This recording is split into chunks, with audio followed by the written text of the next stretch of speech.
नमस्कार, बहुत स्वागत है आप सभी का। आप देख रहे हैं उत्तराखंड प्राइम। आपके साथ हूं मैं दीपा बाफिला। बुलेटिन की शुरुआत सबसे पहले नैनीताल के दौरे पर सीएम पुष्कर सिंह धामी के साथ ही करते हैं।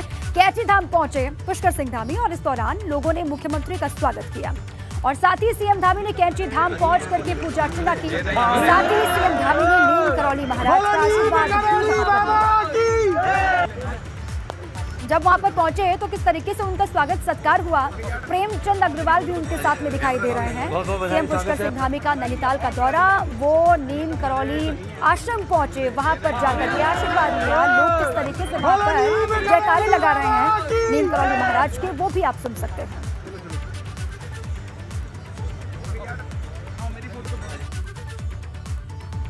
यमुनोत्री धाम से लौट रहे यात्री की मौत हुई है। बड़ी जानकारी आपके सामने है। हार्ट अटैक बताई जा रही है मौत की वजह। और यमुनोत्री धाम की यात्रा पर अब तक 14 यात्रियों की जान जा चुकी है। ये बड़ी जानकारी देखिए, यमुनोत्री धाम से लौट रहे यात्री की मौत हुई है। कहा यह जा रहा है कि हार्ट अटैक की वजह से मौत हुई है।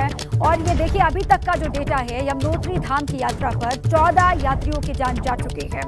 3 मई से यात्रा की शुरुआत हुई और 3 मई से लेकर के देखिए अभी वक्त है 15 तारीख आज है और 14 यात्रियों की जान जा चुकी है। इसी पर हमारे साथी नितिन जुड़ चुके हैं अधिक जानकारियों के साथ। नितिन, जिस यात्री की मौत हार्ट अटैक से बताई जा रही है, क्या जानकारी है यात्री को लेकर? मामला है, जब एक 70 वर्षीय बुजुर्ग है यमुनोत्री धाम की यात्रा से लौट रहे थे। एक यमुनोत्री का जो पड़ाव है, सड़क पड़ाव श्याना चट्टी के पास में ये जो यात्री है 70 वर्षीय जो बुजुर्ग है, इनकी अचानक से तबियत बिगड़ जाती है और इनको अस्पताल में लेके जाया जाता है। लेकिन वहाँ पे जो डॉक्टर हैं, डॉक्टरों ने उनको बड़कोट सामुदायिक चिकित्सालय के लिए रेफर कर दिया। 108 एम्बुलेंस के माध्यम से जब तक बड़कोट पहुँचाते उससे पहले ही ये श्रद्धालु की मौत हो गई है। अब तक अगर हम मौत के आंकड़ों की अगर बात करें तो अब तक 14 जो श्रद्धालु हैं वो यमुनोत्री पैदल मार्ग कहें या फिर यमुनोत्री यात्रा में अलग अलग पड़ाव में अलग अलग तरीकों से उनकी मौत हुई है। दीपा जी, नितिन, अभी व्यवस्थाएं कैसी हैं? जो पैदल मार्ग हैं, जो अलग अलग पड़ाव हैं, वहां पर स्थितियां पहले से बेहतर हुई हैं कुछ? देखिए दीपा, अगर व्यवस्थाओं की अगर बात करें तो यमुनोत्री जो ट्रैकिंग मार्ग है, यानी कि जो पैदल मार्ग है, 5 किलोमीटर पैदल मार्ग है और इसमें ऐसी कोई व्यवस्था नहीं की गई कि जिसमें जो श्रद्धालु है वो वन वे की तरीके से जा सके। एक रास्ता है, मात्र 5 फीट का ये रास्ता है और इस 5 फीट चौड़े रास्ते में जो है श्रद्धालुओं को जाना भी होता है और आना भी होता है। ठीक है नितिन, अभी भी व्यवस्थाएं और सुदृढ़ करने की आवश्यकता है, दुरुस्त करने की आवश्यकता है। ये जानकारी आप दे रहे हैं, शुक्रिया आपका नितिन पूरी जानकारी के लिए। हरिद्वार में एक एम्बुलेंस जाम में फंस गई। यात्रा सीजन चल रहा है और ऐसे में उत्तराखंड आने वालों की काफी भीड़ उमड़ रही है। हरिद्वार नेशनल हाईवे पर लंबा जाम लग गया। इस दौरान एक एम्बुलेंस भी जाम में फंस गई। देखिए जाम कितना लंबा, ये तस्वीर भी आपको हम दिखा रहे हैं। हरिद्वार नेशनल हाईवे पर ये लंबा जाम लगा और खबर ये है कि एक एम्बुलेंस इस जाम में फंस गया काफी देर तक। देखिए यात्रा का सीजन चल रहा है, चारधाम यात्रा का सीजन है और ऐसे में बहुत बड़ी संख्या में जो लोग हैं वो उत्तराखंड का रुख भी कर रहे हैं। श्रद्धालु लगातार पहुंच रहे हैं और ऐसे में व्यवस्थाएं वहां पर लगातार चरमरा रही हैं, आप कह सकते हैं। इसी पर रोहित भी हमारे साथ लगातार बने हुए हैं।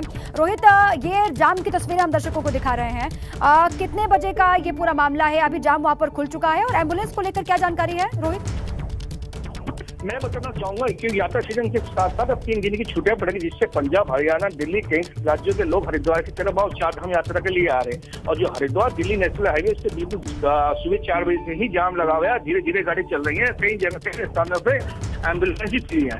पुलिस प्रशासन प्रयास कर रहा है कि गाड़ियां निकाली जाए, धीरे धीरे उनको चलाया जाए, मगर यात्री की संख्या तेजी के साथ बढ़ती जा रही है। जैसे दूसरी तरफ तेज धूप है, जिस कारण यात्री काफी परेशान भी है। ठीक है, अभी भी वहां पर जाम की स्थिति बनी हुई है। प्रशासनिक अमला जो है वो मोर्चा संभाल रहा है। शुक्रिया रोहित आपका पूरी जानकारी के लिए। रुद्रप्रयाग से बड़ी जानकारी है। मंत्री धन सिंह रावत की तीर्थ यात्रियों से अपील। उन्होंने अपील की है एक दिन में केदारनाथ जाएं 7 से 7,500 तीर्थ यात्री और केदारनाथ आने वाले यात्रियों को कोई परेशानी नहीं होगी। धन सिंह रावत ये कह रहे हैं। प्रदेश सरकार ने बेहतर इंतजाम किए हैं, धन सिंह रावत ये कह रहे हैं। आज से वो भी मोर्चा संभाल चुके हैं। उनको जिम्मेदारी सौंपी गई है कि वहां पर देखें व्यवस्थाओं को और व्यवस्थाओं को देखने के साथ ही लोगों से भी उन्होंने अपील की है। आज माननीय हमारे दोनों विधायक और यहाँ के जिलाधिकारी हम सब लोग आज गुप्त काशी तक पूरी यात्रा के व्यवस्थाओं को देखने के लिए गए थे। सरकार की तरफ से हर प्रकार की व्यवस्थाएं की जा रही हैं, और चाहे स्वास्थ्य के क्षेत्र में हो, चाहे आवास तीर्थयात्रियों के लिए हो वहाँ पे, चाहे उनके परिवहन की व्यवस्था हो, चाहे उनके खाने की व्यवस्था हो, हर प्रकार की व्यवस्थाओं का वहाँ पे ध्यान रखा जा रहा है। और मैं ये कह सकता हूँ कि किसी भी तीर्थयात्री को कोई भी दिक्कत यहाँ आने वाली नहीं है। देखिए, केदारनाथ धाम में संचार सेवा लड़खड़ाने लगी है। दूर संचार व्यवस्था लड़खड़ाने से तीर्थयात्रियों के साथ ही स्थानीय व्यापारी बेहद परेशान है। संचार सुविधा ठीक नहीं होने से कई तरह की परेशानियों से सामना करना पड़ रहा है। अब पैसों का अधिकतर लेन देन ऑनलाइन हो रहा है, मगर संचार सेवा ठप होने से लोगों के सामने परेशानी खड़ी हो गई है। अब किस तरीके से संचार व्यवस्था केदारनाथ धाम में चरमरा गई है, उसी से जुड़ी हुई ये खबर है। संचार व्यवस्था लड़खड़ाने से आम लोग तो परेशान हैं, यात्री भी परेशान और साथ में कारोबारी भी परेशान दिखाई दे रहे हैं। जो मेरी प्रशासन से अपील है कि जो दूर संचार की व्यवस्थाएं यहाँ पर देखने को मिल रही हैं वो बहुत ही निराशाजनक है। जैसे कि हम केदारनाथ यात्रा पे पैदल मार्ग से होते हुए गए तो हमारी उम्मीदें थी कि हम अपने नाते रिश्तेदारों को वो वीडियो के माध्यम से केदार बाबा के दर्शन कराएं, लेकिन नेटवर्क की जो वहाँ पे हालत है उसे देख के ऐसा लगता है कि अगर भविष्य में कोई नुकसान हो जाता है तो हम अपने सगे संबंधियों से फ़ोन के माध्यम से बात भी नहीं कर सकते हैं, क्योंकि नेटवर्क बिल्कुल ही बुरी हालत में है। जिस आ रही हैं उससे बिजली और आपके कम्युनिकेशन की और दिक्कतें तो हैं ही। यात्रियों को पैदल मार्ग से लेकर बहुत सारी दिक्कतें हैं, लेकिन बिजली की दिक्कत जो है शुरू से ही झेलनी पड़ रही है। और पता नहीं क्यों सरकार ने पहले ही जो है प्रशासन ने कहा कि हमने पट खुलने से पूर्व जो है सारी व्यवस्थाएं चाक चौबंद कर दी हैं, लेकिन यात्रा खुलने के 8 दिन बाद भी जो है वहाँ पर अभी नॉर्मलाइज नहीं हुआ है।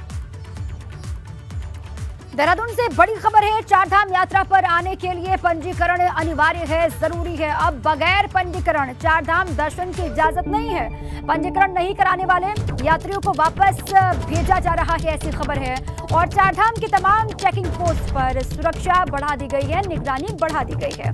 अब देखिए, ये खबर आपके लिए बहुत अहम है। अगर आप सोच रहे हैं चारधाम यात्रा करने के बारे में, प्लानिंग कर रहे हैं, तो ये जान लीजिए कि चारधाम के तमाम चेकिंग पोस्ट पर निगरानी बढ़ी है, चेकिंग हो रहा है और बिना पंजीकरण के एंट्री नहीं मिलेगी, पाबंदी रहेगी। चारधाम यात्रा पर आने के लिए पंजीकरण जरूरी हो गया है, अनिवार्य हो गया है। सीएस सर ने मीटिंग ली, उसके बाद मैं गया मुनि की रेती की तरफ। वहाँ स्थानीय अधिकारियों के साथ मेरे द्वारा गोष्ठी की गई, जिसमें एसएसपी टेहरी, उनके एसओ, सीओ, टीआई और ऋषिकेश के इंस्पेक्टर, एडिशनल एसपी देहात देहरादून, उन सब के साथ गोष्ठी की गई कि जो रजिस्टर्ड नहीं है वो नहीं जाएंगे।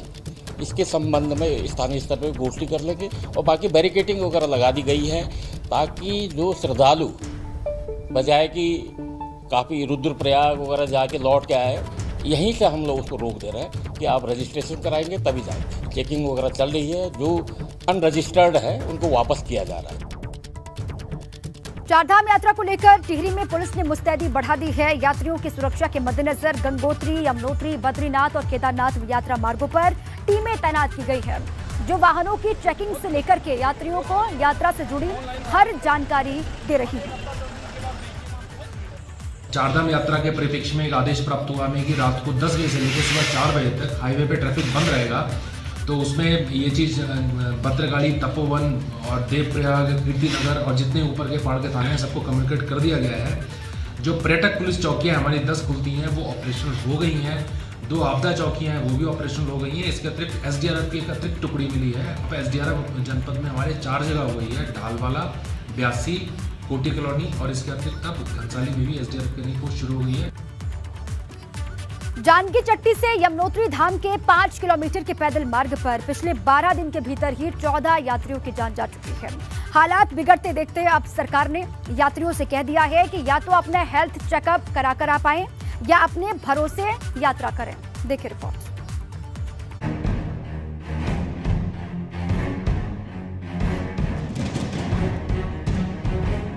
चारधाम यात्रा पर सरकार और प्रशासन की लचर व्यवस्था की पोल लगातार खुल रही है। यात्रा पर बद इंतजामी की वजह से यमुनोत्री धाम की यात्रा पर आने वाले 13 यात्रियों की मौत हो चुकी है। इनमें से 3 महिला और 10 पुरुष श्रद्धालु शामिल है। तीर्थ यात्रियों की मौत का आंकड़ा बढ़ रहा है, मगर सरकार ने यात्रा मार्ग पर स्वास्थ्य सुविधाएं बढ़ाने के लिए यात्रियों को राम भरोसे छोड़ दिया है। स्वास्थ्य महकमे ने पिछले दिनों बताया कि यमुनोत्री हो या केदारनाथ में स्वास्थ्य महकमे ने ये बताया कि शुगर के पेशेंट, बीपी के पेशेंट या इसके अतिरिक्त जो है जो रोगी हैं वो सबसे ज़्यादा मौत का कारण बने हैं। और ये जो तस्वीर है पीछे आप देख सकते हैं साफ तौर से कि जो यात्री यमुनोत्री धाम में जाना चाहता है उनसे एक शपथ पत्र लिया जा रहा है। शपथ पत्र इस बात का कि हम अपने रिस्क में यमुनोत्री धाम की यात्रा करना चाह रहे हैं। यमुनोत्री धाम की यात्रा पर जाने वाले यात्रियों से ये शपथ पत्र लिया जा रहा है कि वो अपने रिस्क पर यात्रा कर रहे हैं। स्वास्थ्य जांच के दौरान जितने भी श्रद्धालु अनफिट मिल रहे हैं उनसे शपथ पत्र लिया जा रहा है। मतलब यात्रियों को कुछ भी हुआ तो इसमें सरकार की कोई भी जिम्मेदारी नहीं होगी। मेन हमारा है बीपी शुगर का स्क्रीनिंग करना कि ताकि कोई लोगों को अगर किसी का बीपी बढ़ा हुआ है तो उसको हम सजेशन कर रहे हैं कि भाई आप जो है आगे यात्रा ना करें, या किसी का शुगर बढ़ा हुआ है तो हम उसको बोले आगे आप यात्रा ना करें। ये फिर अगर जिनका बीपी शुगर बढ़ा हुआ अगर वो अपने उस पर जा रहे हैं, अपने रिस्क पे अगर जा रहे हैं तो उनसे हम एक डिक्लेरेशन फॉर्म भरवा रहे हैं। पहले तो तीर्थ यात्रियों की स्वास्थ्य जांच की जा रही है। जो यात्री स्वास्थ्य के लिहाज से फिट नहीं है उन्हें यात्रा ना करने की सलाह दी जा रही है। फिर भी अगर कोई श्रद्धालु यात्रा करना चाहता है तो उससे शपथ पत्र लिया जा रहा है। ऐसे में सवाल ये है, क्या सरकार ने यात्रियों को राम भरोसे छोड़ दिया है? यात्रा जरूरी है या फिर श्रद्धालुओं की जिंदगी? अगर यात्री शारीरिक रूप से फिट नहीं है तो उन्हें बॉर्डर पर भी क्यों हिदायत नहीं दी जा रही है? एबीपी गंगा के लिए बड़कोट से नितिन चौहान की रिपोर्ट।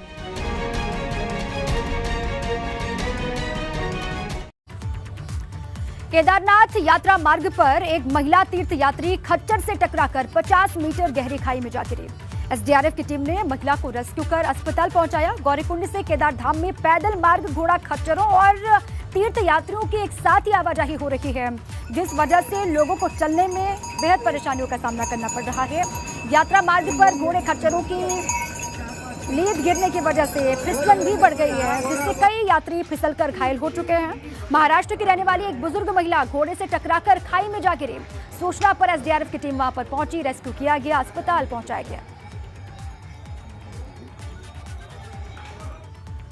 रुद्रप्रयाग से बड़ी जानकारी है। एबीपी गंगा की खबर का बड़ा असर यहां पर हुआ है। घोड़े खच्चर संचालकों के खिलाफ कार्रवाई। देखिए, केदारधाम यात्रा मार्ग पर मनमानी को लेकर यह कार्रवाई हुई है। एबीपी गंगा की खबर का बड़ा असर यहां पर हुआ। केदारनाथ यात्रा मार्ग पर जो मनमानी कर रहे थे घोड़े खच्चर संचालक, उन पर कार्रवाई। केदारनाथ पैदल मार्ग पर मनमानी ढंग से घोड़े खच्चर संचालक चल रहे हैं। ये तमाम शिकायतें यात्रियों के सामने आ रही थी और अब तक 62 घोड़े खच्चर संचालकों के चालान किए गए हैं, ऐसी जानकारी है। देखिए, केदारनाथ धाम में हेली सेवाओं के टिकटों में फर्जीवाड़ा हो रहा है। अगर आप भी हेलीकॉप्टर से केदारनाथ धाम जाने की सोच रहे हैं तो सिर्फ गढ़वाल मंडल विकास निगम की वेबसाइट पर ही जाकर टिकट की बुकिंग करवाएं। देखिए इसी पर हमारी रिपोर्ट।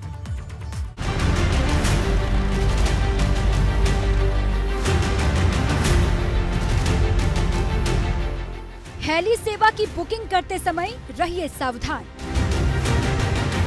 केदारनाथ हेली सेवा के टिकटों में हो रही ठगी। अगर आप हेलीकॉप्टर से केदारनाथ धाम जाने की सोच रहे हैं तो आपको सावधान हो जाने की जरूरत है। हो सकता है कि साइबर ठग आपको भी चूना लगा दें। हेली सेवाओं के टिकटों के नाम पर भी फर्जीवाड़ा हो रहा है। कोटद्वार के एक शख्स से टिकट की बुकिंग के नाम पर 28,000 रुपए ठग लिए गए हैं। उत्तराखंड शासन की तरफ से साफ किया जा चुका है कि सिर्फ 9 हेली कंपनियां ही केदारधाम में हेलीकॉप्टर की सेवा मुहैया करवा रही हैं। सिर्फ गढ़वाल मंडल विकास निगम की वेबसाइट पर ही टिकटों की बुकिंग हो रही है। इसके अलावा अगर कोई एजेंट आपसे हेली सेवा का टिकट बुक करने के लिए कहता है तो उसमें फर्जीवाड़ा हो सकता है। कुछ एक लोगों की शिकायतें ऐसी भी आई है कि उनको कहा गया था कि हेलीकॉप्टर्स के जो है आपको टिकट दिए जाएंगे, लेकिन यहाँ आने के बाद उनको कहा जा रहा है कि इस तरह की टिकट देना संभव नहीं है। किसी भी तरीके से कोई अगर एजेंट कह रहे हैं कि हम लोगों को हम आपको टिकट दे रहे हैं या कुछ दे रहे हैं, तो कृपया इस पर विश्वास न करें। उसमें लोगों को जो है जो असुविधा हो रही है, उसमें हम लोगों ने पुलिस प्रशासन को कहा भी है कि इस तरह के मामले आ जाते हैं तो बिल्कुल सख्ताई से निपटे उस पर। केदारनाथ धाम में हेली सेवा के 70% टिकट ऑनलाइन बुक किए जा रहे हैं, जबकि 30% बुकिंग ऑफलाइन पर होती है। इसके अलावा टिकट बुकिंग का कोई विकल्प नहीं है, मगर कुछ लोग फिर भी किसी एजेंट या साइबर ठग के बहकावे में आकर उसे पैसे ट्रांसफर कर देते हैं।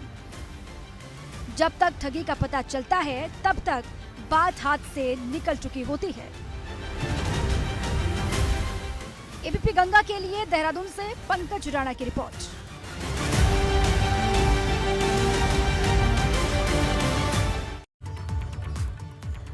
चारधाम यात्रा चरम पर है, लेकिन स्वास्थ्य विभाग की बदहाली से यात्री बेहद परेशान हैं। चमोली में भी डॉक्टर्स की भारी कमी है, जिसका असर चारधाम यात्रा पर साफ दिखाई दे रहा है। लोगों का कहना है कि अगर स्वास्थ्य सेवाएं ठीक नहीं हुई तो आने वाले वक्त में यात्रा में काफी दिक्कतें पेश आ सकती हैं। में अस्थि रोग विशेषज्ञों की कमी है, लेकिन अब आप एक बात सोचिए कि माना जो है जोशीमठ में कोई एक्सीडेंट होता है तो अस्थि रोग विशेषज्ञ वहाँ पर उसका ऑपरेशन करके ठीक नहीं करेगा। फर्स्ट काम होता है एक MBBS लेवल डॉक्टर के लेवल का। MBBS नोज एवरीथिंग, उसको हर फील्ड की स्टडी होती है। तो पहले जैसे हमें कोई एक्सीडेंटल केस मिल गया, वो मिल गया, तो उसके लिए जो है एक MBBS डॉक्टर हमारा जो है उसको संभाल सकता है, उसको कैसे स्टेबलाइज करना है, कैसे सेटल करना है, कैसे उसको इमोबिलाइज करना है, जो बेसिक ऑर्थोपेडिक्स का उसको एक ज्ञान होता है। उत्तराखंड परिवहन निगम के अल्मोड़ा डिपो की कई बसें चारधाम यात्रा में लगाई गई हैं और इसी वजह से स्थानीय लोगों के सामने आवाजाही की समस्या खड़ी हो गई है। कई रूटों पर चलने वाली बसें बंद हैं, जिससे उन लोगों के सामने परेशानी है जो इन्हीं बसों से सफर किया करते थे। अल्मोड़ा डिपो से अलग अलग रूट पर चलने वाली 7 बसों को चारधाम यात्रा में लगाया गया है। चारधाम यात्रा जो गाड़ियाँ हमारी लगी हुई हैं, उसमें परिवेश में जो गाड़ियाँ हमारी दैनिक उसमें चलती थी शेड्यूल में, वो खटरमंट हो रही हैं, जिससे परिवहन निगम अल्मोड़ा को आर्थिक हानि पहुँच रही है। और अगर ये चारधाम जो गाड़ियाँ लगाई गई हैं, कुल 7 गाड़ियाँ, उनके परिप्रेक्ष्य में उन रूट में नहीं दूसरी गाड़ी दी जाए, जिससे रूट मार्ग संचालित हो सके।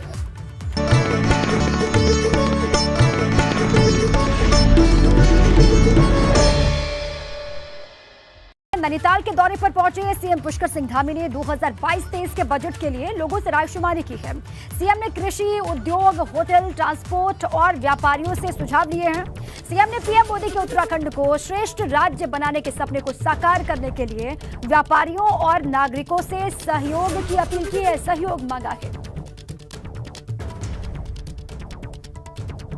हमने यहाँ पर बुलाया है होटल वालों को, हमारे जो है परिवहन वालों को, व्यापार मंडल वालों को, कृषि क्षेत्र में काम करने वालों को, दुग्ध संघों में काम करने वाले, कोई सेक्टर ऐसा नहीं है इस सेक्टर को, और हमारे जो जनप्रतिनिधिगण हैं, स्थानीय निकाय के हैं, जिला पंचायतों के हैं, समाज के जो प्रतिनिधित्व करने वाले हर वर्ग के लोगों से हमने अपने सुझाव लिए और उन सुझावों के आधार पर हम आगे बढ़ेंगे कि जिससे हमारा राज्य जो है 2025 आते एक आदर्श राज्य के रूप में बजाना जाए।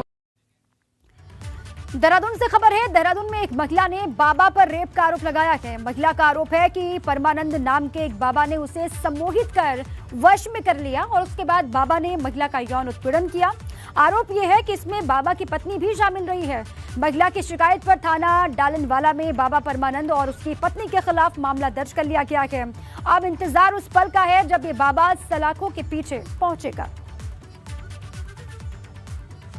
युवती है, उसने कुछ एलिगेशंस लगाए थे जिसमें कि एक प्रारंभिक जांच की गई थी तो प्रारंभिक जांच के बाद ये निष्कर्ष निकला कि इसमें एक विवेचना की जानी चाहिए। तो मेरे ही आदेश पर मुकदमा दर्ज हुआ है।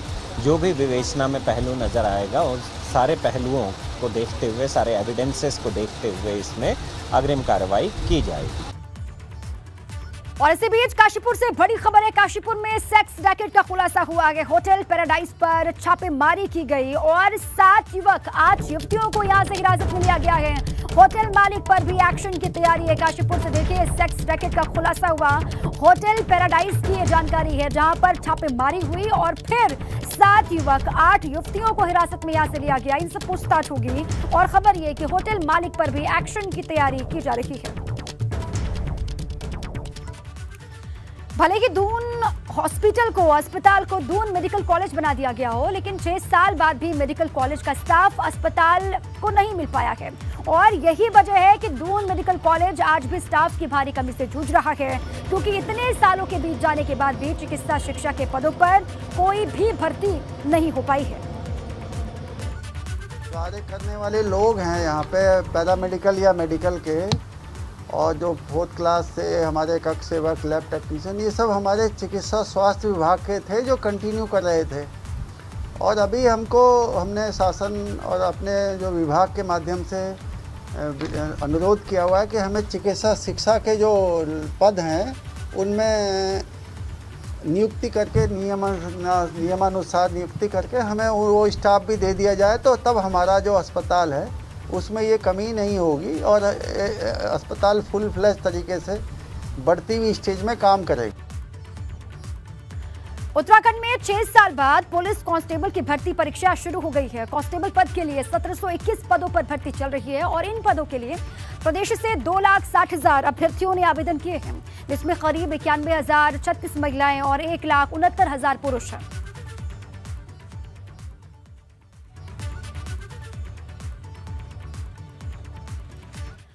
चलिए सीधे ज्ञान व्यापी मसले की बात करते हैं। ज्ञान व्यापी परिसर की तस्वीरें आ रही हैं। देखिए टीम सर्वे की बाहर आ गई है, बात करने की कोशिश हो रही है। सुनिए।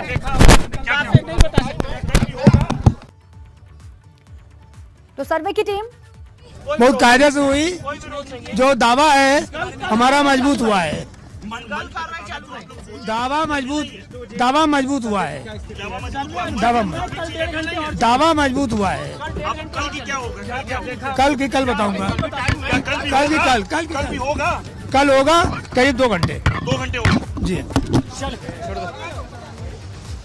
तो हिंदू पक्ष के तरफ से आप सुन रहे थे, वो कह रहे हैं कि हमारा दावा मजबूत हुआ है। नीतीश हमारे साथ लगातार बने हुए। नीतीश बताएं। जी स्नेहलता, अभी विष्णु जैन और हरिशंकर जैन जो वादी पक्ष के अधिवक्ता हैं, वो उनसे जुड़े वादी पक्ष से जुड़े हुए लोग हैं, वो यहाँ से जा चुके हैं और इसके साथ ही जो उन्होंने कहा है कि हमारा दावा मजबूत हुआ है, यानी संकेत साफ है कि जिस तरह की उम्मीदें की जा रही थी वो उम्मीदें कहीं ना कहीं जो वादी पक्ष है उसके हिसाब से हैं। इसके साथ ही अभी स्नेहलता, अब जो वादी पक्ष है उससे जुड़े हुए और लोग यहाँ पर आएंगे और आने के साथ ही वो तस्वीरें भी हम आपको दिखाएंगे। आप देखिए यहाँ पर जो चहलकदमी है अब बढ़ती हुई, और इसे आपको बताऊँ कि जिस तरह से आज ये पूरा सर्वे, ये कहीं ना कहीं, यह देखिए आपके सामने, देखिए स्नेहलता, देखिए ये वादी पक्ष के जितेंद्र सिंह बिसेन और इनके साथ अधिवक्ता यहाँ पर आते हुए, और इनसे भी हम बातचीत करेंगे और जानेंगे कि आखिर इस पूरे मामले का आप देखिए यहाँ पर आप देखिए हम इनसे भी बातचीत करेंगे, जितेंद्र सिंह बिसेन हो या फिर अधिवक्ताओं का ये दल आपके सामने लगा। देखिए आज बात करेंगे और जानेंगे कि आज के सर्वे में जो पक्ष मजबूत हुआ है वो क्या है, किस तरह की स्थितियां हैं, और इस सर्वे के और आगे बढ़ने की खबर हम आपको बता रहे हैं। तो ये आप ये पीछे से ढक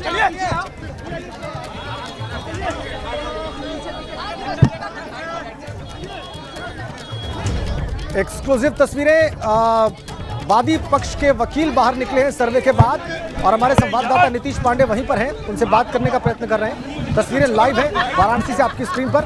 आज का सर्वे पूरा करने के बाद वादी पक्ष के यानी हिंदू पक्ष के वकीलों से बात करने का प्रयास करेंगे हमारे संवाददाता। जानने का प्रयास होगा कि वो क्या कह रहे हैं आज के सर्वे के बारे में। क्या सर्वे आज पूरा हुआ या कल भी होगा?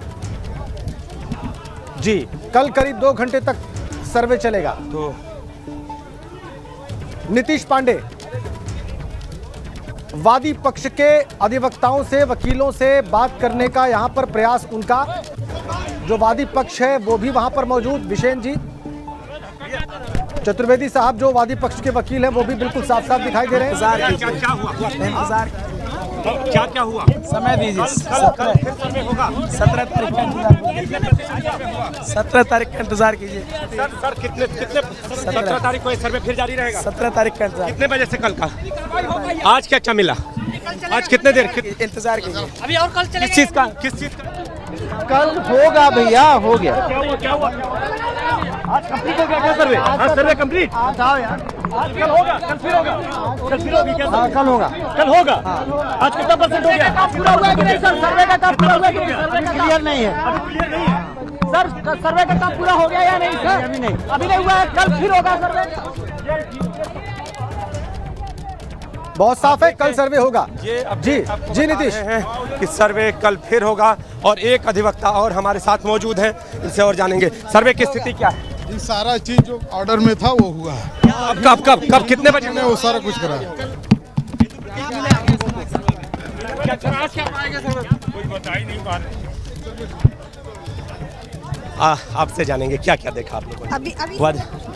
लक्ष्मी जी कल फिर होगा। चले तो आप देखिए, ये परसेंटेज तो कमिश्नर साहब बताएंगे, लेकिन कल 1 से 1.5 घंटे का काम और है। सुबह 1 से 1.5 घंटे का? जी बिल्कुल। लेकिन मुझे एक बात बता दीजिए, जी 1 घंटा ज्यादा क्यों चला? अभी तो 8 बजे से 12 बजे तक नहीं, कुछ ऐसे रोड़े अड़चन आ जाते हैं जिसके कारण जो है वो चूंकि सर्वे की कार्रवाई है, अब वो बहुत गहराई से आपको विस्तृत 17 के बाद पता चल जाएगा।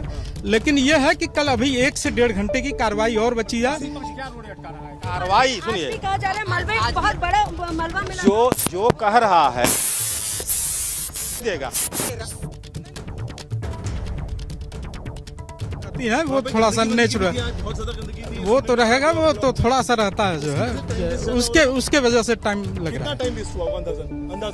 अब वो टाइम आधा घंटा। हाँ आज 12 बजे के बाद? नहीं 12 बजे के बाद नहीं हुआ, 12 बजे खत्म हो गया है, 12 बजे तक चला। 1.5 घंटे क्या हुआ? जी 1.5 घंटे क्या हुआ? कहाँ 1.5 घंटे हुआ? 8 से 12 वो निकलने में, कार्रवाई समाप्त करने में समय लग गया थोड़ा सा। कल और 1 से 1.5 घंटे का समय।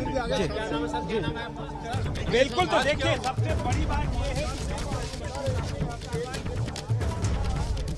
आज क्या हुआ? कमीशन हो रहा है, वीडियो रिकॉर्डिंग, फोटोग्राफी सब हो रहे हैं। कार्रवाई कमीशन के आगे बढ़ रही है, इसमें क्या जो है बयानबाजी करना नहीं है। अब ये भाई हम नहीं बता सकते, हम लोगों के अधिकार क्षेत्र के बाहर की चीज है। नहीं होते वादी पक्ष के अधिवक्ता जी चतुर्वेदी जी। और ये देखिए, जी नीतीश, ये सीता साहू भी सामने आती हुई, और इनसे भी हम बातचीत करने का प्रयास करेंगे अजय जी, और जी इनसे बातचीत करते हैं और जानते हैं कि सर्वे की स्थिति क्या है। तो सीता जी क्या कर रहे हैं वो? नहीं, हम सिर्फ ये कह रहे हैं कि क्या आपको जैसे दावा किया जा रहा है कि यह बात किसने कहा आपसे 1.5 घंटा 2 घंटा? या तो वही बता पाएगा। मैं कहा कल होगा, अब कल कितना? बोलिए। देर के बारे में नहीं बता पाऊंगा कितना देर तो, जैसा लग रहा होना चाहिए। लगभग पर हम लोग पहुंच गए हैं। किसने सुरंगा जिक्र आपसे किया? हमने एक बात कह दिया, कमीशन की रिपोर्ट के बाद कुछ नहीं बता पाएंगे हम लोग। ये सारे रिपोर्ट न्यायालय में जब दाखिल हो जाएंगे, सब पब्लिक रिपोर्ट हो जाएंगे। मान के चलिए हम लोग 80% पहुँच।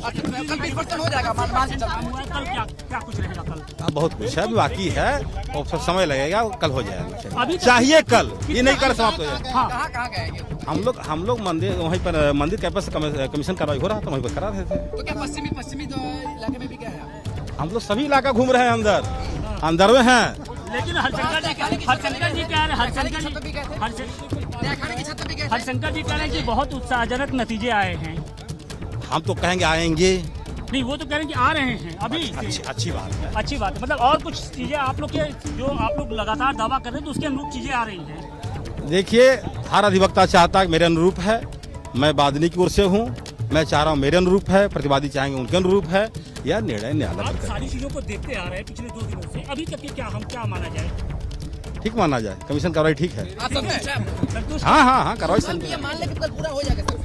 माना जाए। अब कल कौन देखा है यार, क्या होगा, माना जाए, कल हो जाएगा।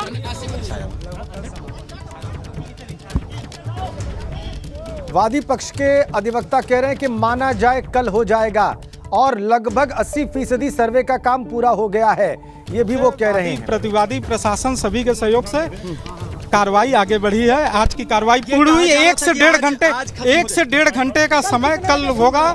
कल पुनः कार्रवाई जब पूरी हो जाएगी 1 से 1.5-2 घंटे के अंदर, उसके बाद आपको जो भी सारी तैयार करने हैं या वीडियोग्राफी? वीडियोग्राफी